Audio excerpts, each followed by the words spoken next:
Okay guys, so the little submarine, the little yellow submarine, you know, like we're all living in a yellow submarine, all that, it's actually called Pig Boat. And it's yellow. That made us all laugh. Anyway, private joke. So what I've done is it's water activated, this particular one, which is irrelevant. But to make it easier to demonstrate, I've put it in a little bowl of water, and so you can see its little propellers spin up. It's actually got two contacts underneath it, like on a life jacket light, and then if you look at the propellers you can see them, they're changing angle ever so slightly. Now I don't know if they're little tiny shafts inside that and they're on some kind of an axle, but those are little rods. To put this thing into some perspective of its size, I have brought an egg. So you can see the size of the egg in comparison to the submarine. Now yes, I have tested it out. It's quite shit, you know, I mean it's only €20. It's quite rubbish. But that's not the point of why I've bought this thing. I have also bought two motors, which are relatively small, but nowhere near. I'm guessing the body of this thing has the motor in it, but I'm going to tear this to pieces. And I'm going to love tearing the little yellow pig boat to pieces. And I've got much bigger shafts here.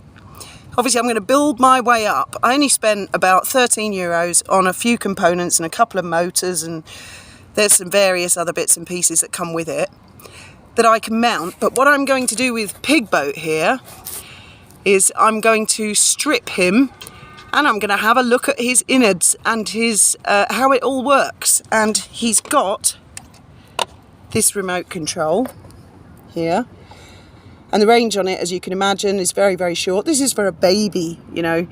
You'd put something like this in a swimming pool, a jacuzzi, or a bathtub, and it's supposed to dive to 1 metre, but it doesn't actually, because when I put it in forward, the propellers stop. They're fine in air, which of course has no resistance whatsoever, but as soon as they're in the water and they're sensing any resistance, they spin forwards for a second and stop for a second and start for a second, but the second that they stop, it floats again.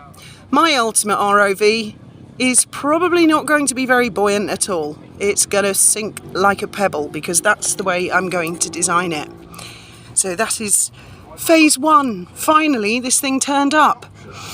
And actually, we used to have a guy who worked at Dolphin Safari in the office who was really useless. It was years ago. I won't name him. But every time we discover something that's messed up, we call it by his name. Let's just call him John. We'd go, oh, that's such a John thing, isn't it? So I looked on the Amazon order of this thing, and it said you need 4 AA batteries, which are the larger ones. So I made sure I had them, got all the way back to the boat, opened it up and discovered, oh no, it only needs 2 batteries for the remote control. Yeah. And they're AAAs, not AA's. So they've got a Jono working there at Pig Boat, yellow Pig Boat. I can't explain to you why it's so funny to us. Right, so I'm going to get on with tearing this little thing to pieces. Okay, so I have unscrewed the nose of it here. And you can see it had it's got a little rubber seal to stop the water getting in it, because it's full of air. I don't know why it's full of air. It's not going to carry any human beings or life forms or hamsters or anything like that.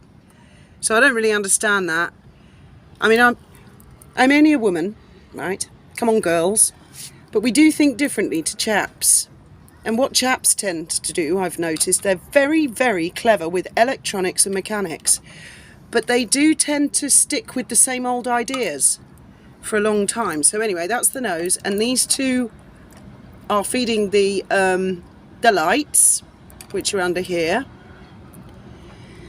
And then it's got this waterproof ring, and then it's got another ring, and I've pulled its circuit board out, which I will be investigating, and it's got these two weights. This is to make it sink a little, to give it some, otherwise it would just like roll around on the surface. and they were glued in lower, and there's another little circuit board, and this black and white wire here on this side, these two, they feed the power clearly to this shaft. So these are little shafts in here, which I'll come to in a bit, and this black and white one feeds that propeller. So that's how far I've got so far, and I shall continue investigating. Right, so this green thing in the middle is not a battery, that's a capacitor, obviously attached to the circuit board, and you can see there are some little plugs here. One of the little plugs that went into it was for the lights, which I'm not actually that interested in.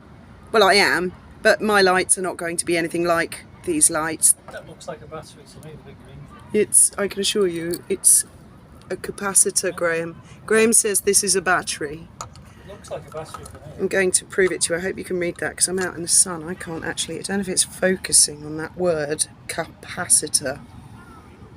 Okay. But please take my word for it, Graham, that is I a believe you, darling. capacitor. Right, so then I'm looking at the two propeller shafts, these minute propeller shafts, and on the bottom of the circuit board it has where they're connected on each side. Again, I don't know if you can see or not, but take my word for it, it's got B and F for backwards and forwards, and the bottom one has left and right, which makes total sense. So I shall have to purchase a circuit board. The next thing I'm going to be looking for is my transmitter, where that's housed. Sorry, I didn't mean transmitter. I meant I'm going to look for where the receiver is housed. That's my major reason for buying this.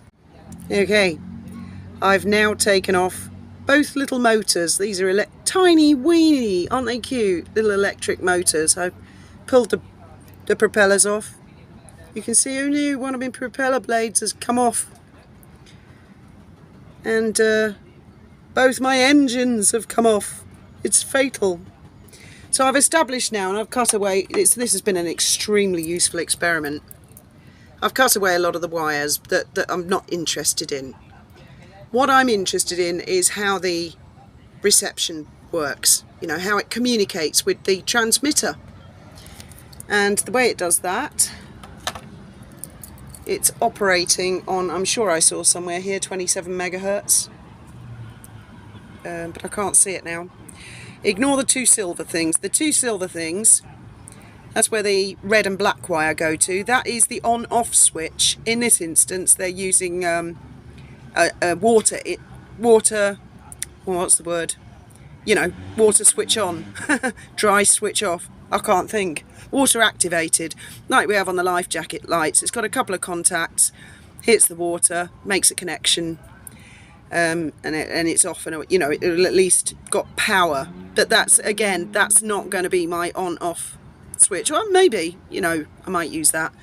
Now, what I'm really interested in are the yellow and white wires. If I turn it back over,